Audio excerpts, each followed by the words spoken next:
Bantay Boto 2025.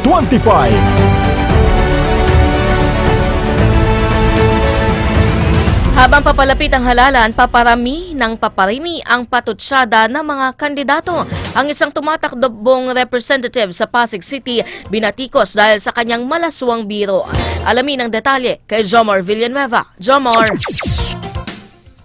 Ani binatikos online ang isang kandidato sa Pasig City na tumatakbong congressman. Nagbitaw kasi ang kandidato ng malaswang biro sa sinagawa nilang caucus sa Barangay Pinagbuhatan, Pasig City noong Miyerkules. Sinabi ng kandidato at abogado na si Ian Pia na maaaring sumiping sa kanya ang mga babaeng solo parent.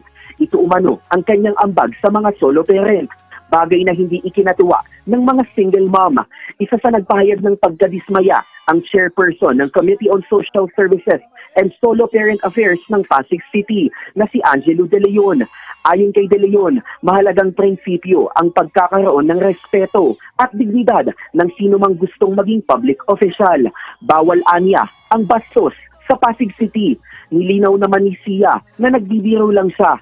Si Sia ay tumatakbo sa ilalim ng Team Kaya Dis na pinangungunahan ng mayoral candidate na si Sara Diskaya.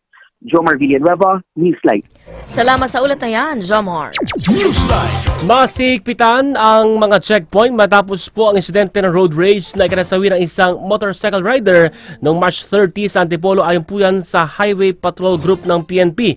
Sinabi ni spokesperson Lieutenant Nadine Malang na sa 736 HPG personnel ang ide-deploy sa mga lugar na itinuturing na hotspot ngayong summer vacation.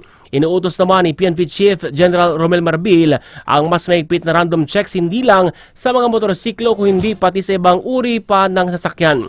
Inimok po niya ang mga may-ari ng baril na pairalin ang pasensya at disiplina para maiwasan ang walang saysay na karahasan. Nanawagan ng COMELEC BARM sa mga gubernatorial candidates sa Basilan, Sulu at Tawi-Tawi o Basulta na tuparin ang kanilang pangako pananatilihin ng maayos at mapayapang halalan sa darating na halalan. Sa ginanap na Pledge of Commitment signing sa Camp Colonel Romeo Abendan, kabilang sa lumagda sina Basilan Lone District Representative Mujib Hataman, Provincial Board Member Himael Salam Saliman at dating Bangingi Sulu Mayor Abdulawid Sahidula. Gayunpaman hindi nakadalo si Tawi-Tawi Governor Ismael Sali at Sulu Vice Governor Abdusakur Tan II. Nangako ang mga lumagda na opisyal na iiwas sa karahasan, banta at pananakot at hindi makikialam sa resulta ng halalan.